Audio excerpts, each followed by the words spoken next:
Hi, everyone. Welcome to the Website Retool Challenge. I'm Melissa Adams, one of your hosts with Amanda Kroll. And today we are talking with the wonderful Melissa McGraw, who is the founder of the Creative Potential. Hi, Melissa. It's good to see you. Hi, Alyssa. How are you? Good to see you. I'm doing well. Thank you for being with us here today. So before we dive into any specific questions, would you just tell us a little bit about who you are and what you do and how you help folks?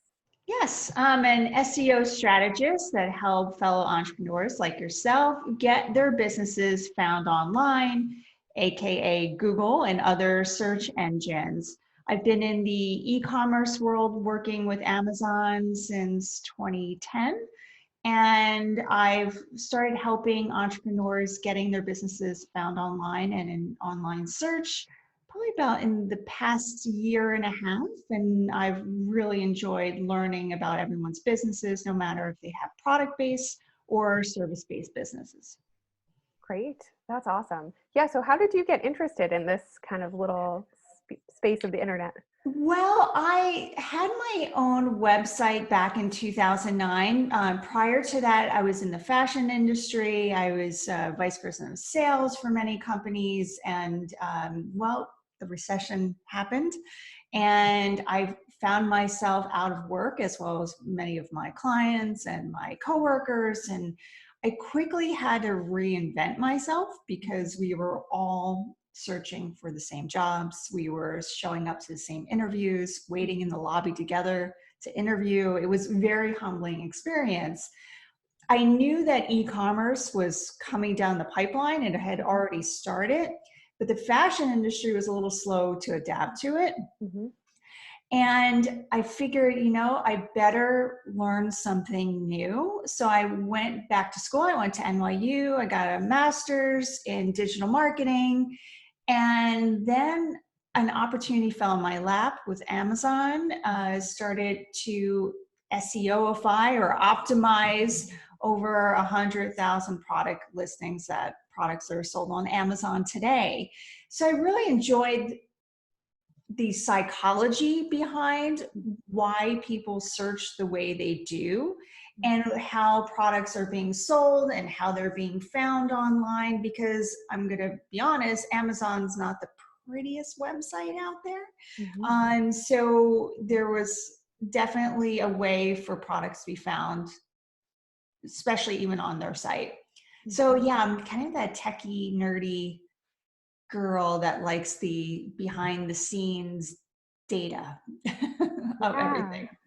I love it because it is, even though it's this tech space, it's also pretty creative, right? You're having to kind of think through these different things and put it together in kind of this different package and really utilize that like innovative side of you, I imagine. Yeah, there is definitely a creative side, especially when helping other entrepreneurs Mm-hmm. and determining how people are going to search for what they're selling, whether it's a service or product. Mm-hmm. Mm-hmm. Yeah, absolutely. And so I know a lot of our folks are relatively new. They're either just getting their website up now, or they've kind of put up a website just to have something, have a little space on the internet. And sometimes people are thinking like, can I just put my website up and that's enough? Like people will find it somehow. So talk with us a little bit about why it's important to stand out or to be intentional about how you think about how you're found. Well, I just was looking at the data, of course. I think there's 1.7 billion websites out there now, and maybe 1.9 by the end of this year. And that's not meant to scare everyone. There's a lot of opportunity, but yes, there's a lot of competition. So it's not just about having a pretty website anymore. And I think most entrepreneurs skip this step because and it's true, you want it to look nice. You're worried about the aesthetics of the website, Mm-hmm. but you're forgetting about how people would find it. So Mm-hmm. there's a lot more work to do on the back end on how it's going to get found online. Mm-hmm. Yeah, that's really interesting too, because often for our therapists and coaches, people are, right? They're typing into Google, a life coach near me, or a therapist near me, or Yep. therapist that helps with anxiety near Washington, D.C. So there's only so many sites that you can see that come up, right, pretty early on in the search. So are there a couple simple things that people can think about doing right away that wouldn't feel overwhelming to them?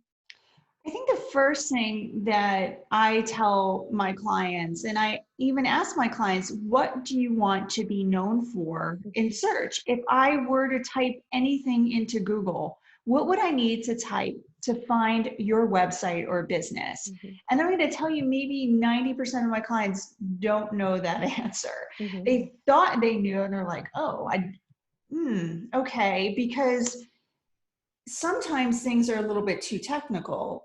For example, I do SEO. Not everyone knows that it stands for search engine optimization. They didn't know, or they're like, oh, yeah, I heard about that. Still don't mhm, know what it is. So you have to think of variation, what we call keywords, other words that people would be typing into Google, or even phrases. For example, mine, SEO, how to find my site online. People mhm, are typing in very specific terms into Google.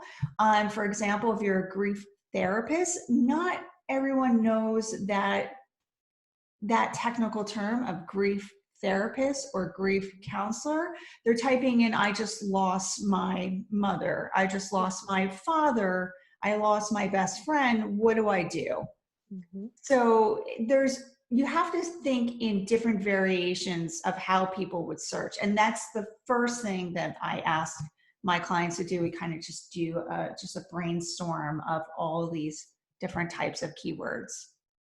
Yeah, that's a really great point because you know, you have to sort of climb into the mind or empathize really very specifically with your client to figure out like what are they searching when they're in that moment of struggle or stress or dealing with a problem that they want to solve. Like how are they expressing that into their search engine? Because um, I mean, I even notice between myself and my boyfriend when we're trying to search for the same thing, like he types in totally different things than I would type in to find the same result. So Absolutely. it's an Mhm. interesting experience, I think, to just really be thoughtful about that. Yeah, so it's thinking about that, and then infusing all of those different type of variation of these keywords or phrases into your website, because as you just mentioned, people search differently for things. They Mhm. it's can be completely different, and it's just, you want to make sure that you're covering all your bases. Yeah, definitely. And so I have a kind of a two-part question for you. So one is, can you just say a little bit more about SEO in general, and then a little bit about how it applies specifically to therapists and coaches and the service-based folks? Well, SEO is search engine optimization, and that is organic search, just being found organically when typing something into Google. Like, for example, therapist near me, grief therapist near New York City, etc. So you just want, that is just the SEO portion. Now, does it take a little bit longer to be found? Yes, it does. You're relying on Google to come over to your site, and what we call indexing your site, kind of taking a snapshot of your site and filing that data away in Google database land. So when someone types in a search query, for example, therapist near New York City, your site will come up. There's a lot of different factors that go into SEO, not just these keywords that I mentioned. Google's taking a look at if people are engaging on your site, if they feel that your site has enough authority or trust. There's a lot of different components that go into SEO. So even as a therapist, you want to make sure that you are optimizing your site, whether it's on your own or have someone like me help you do it, Mhm. because it is a work in progress, and it can take a while for Google to really start recognizing you and putting your site in search results. Yeah, yeah, that's a great point. Because it sounds like it is a process that evolves. The more you do or put out, or the more that you're able to be found, even linked through different places, can kind of help build some of those things for you. Yes. Yeah. So Yeah. one of the things that we're always talking with people about, and sometimes there's a little resistance around it. I know I had resistance in the beginning around getting specific about what you do, right? Amanda and I are always talking about niching and getting specific about how you help people. Does that also relate to being easier to be found, your site being found more easily? Can you speak to that a little bit?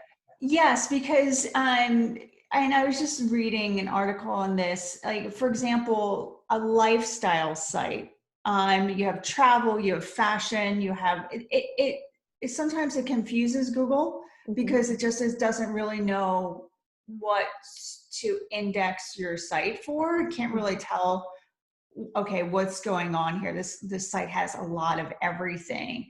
So I think the more specific and niche down your site is and your services, the more that you're going to rank for what you want to be known for and come up in search and start getting the traffic to your site that you want, rather than just all random traffic that's not going to convert into future clients. Yeah.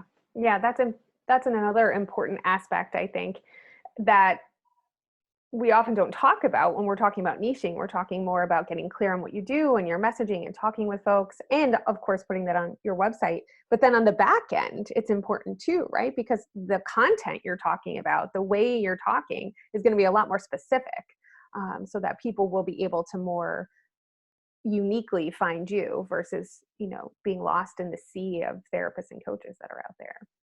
Yeah, I think the more that you are really focusing on what people are searching for in Google and answering those questions, especially when it's related to creating content, the more you're going to be found in search for what you want to be known for. So it's really being very, very aware of, okay, this is what I want to be known for. These are my services, and just kind of really focusing in on that niche. Yeah.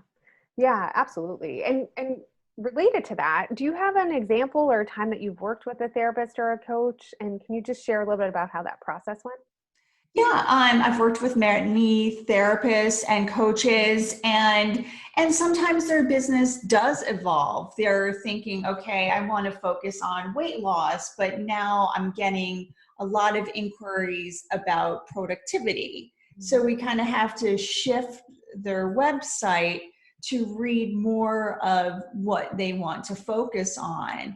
And so I think, as I mentioned, the fastest way to start adding value and content out there, there's a free tool called answerthepublic.com. You can just type in a keyword, for example, productivity tips. And you will find all of the questions people have surrounding productivity tips. So if you write content and you're answering the questions, it will help you get found for that new niche that your business is going in. So it's really just thinking about the content and then optimizing the back end of the site, whether it's the titles of the posts, the pages, the images, naming images with your keywords. For example, if you are a productivity coach, mindset coach, a therapist, grief, I'll just use that, grief therapist, you help with anxiety, etc. You just want to make sure all of those are throughout your website, your content, your images, your titles, your meta descriptions. I'm not going to get too techie here, but that's very important. Search results. So all these little places you have to put these keywords in. And it's been very effective for the therapists that I've worked with. Mm-hmm. Mm-hmm. Yeah, that's a great description. And I just want to clarify one of the things you said. When you refer to content, are you talking about just any copy that's on the website? Or are you talking about like blog posts specifically? Like what kind of content are you speaking to? Well, when you're putting in the keywords, it's any type of content. It's your website content. It could be your pages, your about page, etc., and service pages, or your blog content. Now, when you're thinking, and I get asked this all the time, I just don't blog because I don't know what to write. If you go to that free tool, and these are the topics that you want to help people with, you see the questions people are typing into Google, it's a win-win. If you're answering the question, this is going to help you get found in search. Yeah, absolutely. And that was answerthepublic.com. Yes. Is that what you said? Mm-hmm. Okay. Yeah, don't be scared. The homepage is a little scary. It's like it's a face. It's a little like, what is going on? Just type in that keyword there, that phrase, productivity, or whatever it might be, anxiety, relieving anxiety, and then you'll see all these different types of questions people are typing in. Wow, that's really cool, because I do think sometimes we as coaches and therapists, we kind of translate what people need into our like coach therapist brain. So we put those words, that sort of jargon, that lens over it. And Yes. often the people who are searching or the people who are looking for help, like their stage of awareness is like totally different, or what they actually say about their concern is way different than what we say. It's so true. And I hate to, and this is a different genre, but I have attorney clients and they'll write blog posts and I have no idea what they're saying. Yeah. And I'll say that to them. I'm like, if I don't know what you're saying, most people are not going to know what you're saying. And I know that you know what you're saying, but unfortunately it's not going to translate that in search. So I hate to say this, but I almost have to dumb it down a little bit, because you're making it more relatable at how people would search for your services. Absolutely. And I think like, translating it through that therapist and coach brain, we're also like 10 steps ahead, right? We've already thought about it. We've gone to training on whatever this problem is. We've talked about it in a million settings. So you have to sort of take yourself back to the beginning of it. Like if you were suffering with this problem or concern, what would you look for, right? Like what would be your way of describing it? And I also always talk with people about how your clients give you the answer to this, right? When they first call you, when you first hop on the phone with them, often they're describing their problem in a way that hasn't been translated yet, right? It's just their raw words around what's going on for them. So that's a good data to have as well. Absolutely. So I want to be respectful of your time, certainly, and I think we got a lot of really great information for our folks. Are there any kind of last things that I haven't asked you about that you think would be important for our group to know? Well, I know people know about SEO and it can be techie, and it doesn't have to be scary, but people are scared by it. It's kind of falls into those three things like accounting, legal, and SEO, those things that are just like, oh, it's going to be at the bottom of your to-do list. But SEO is really, really important to do, especially now, especially in this time people are using mobile search. It's going to be over 60% of online search. So if you do have a website, take a look at it on your phone. Is it mobile friendly? Because Google is looking at mobile search first rather than desktop. So if your site is not mobile friendly, it's going to, in some cases, take you off search. And that does happen. It has happened to some of my clients that did not update their website. So it's really, really important to just take your phone, take a look at your site. Is it mobile friendly? Are the buttons being cut off, etc.? Because that is very, very important, especially for this year and beyond. Wow, that's a really great point. And I think sometimes too, when we're looking at our website, we're creating it, we're looking at it on the desktop, right? And not always translating that to how might this look on mobile. Yes. Yeah. I know Squarespace has that great button up the top where you can actually see how it looks on a mobile site, which is nice. But you're saying that there are different ways of searching mobile versus desktop? Yes. Yes. Okay. Yes. And Google is taking a look when it first indexes your site, it is looking at it via mobile first now, and then desktop. It was reversed. So now they're giving people a higher position in search results because their site is mobile friendly, less mobile issues than maybe another. Now with Squarespace, there's less mobile issues because their themes and their templates are mobile optimized. So that really helps. If you have an older WordPress site, that's where you can get into some issues. Like if you were using Wix, Weebly, any of these others, if they're not updated, that can cause some issues. That's really important. Thank you for telling us about that. I did not realize that. That's awesome. So, well, I really, really appreciate your time, Melissa. Thank you so much. And we will post this interview in our Facebook group. Folks will be asking, commenting on this thread for more SEO related questions for you. So we'll love to just invite you to respond. And everyone, please feel free to write your questions there for Melissa. She's really a wealth of knowledge. Thank you. Thank you so much for having me. Yeah, you're welcome. And we will see you guys in the next interview. Thanks.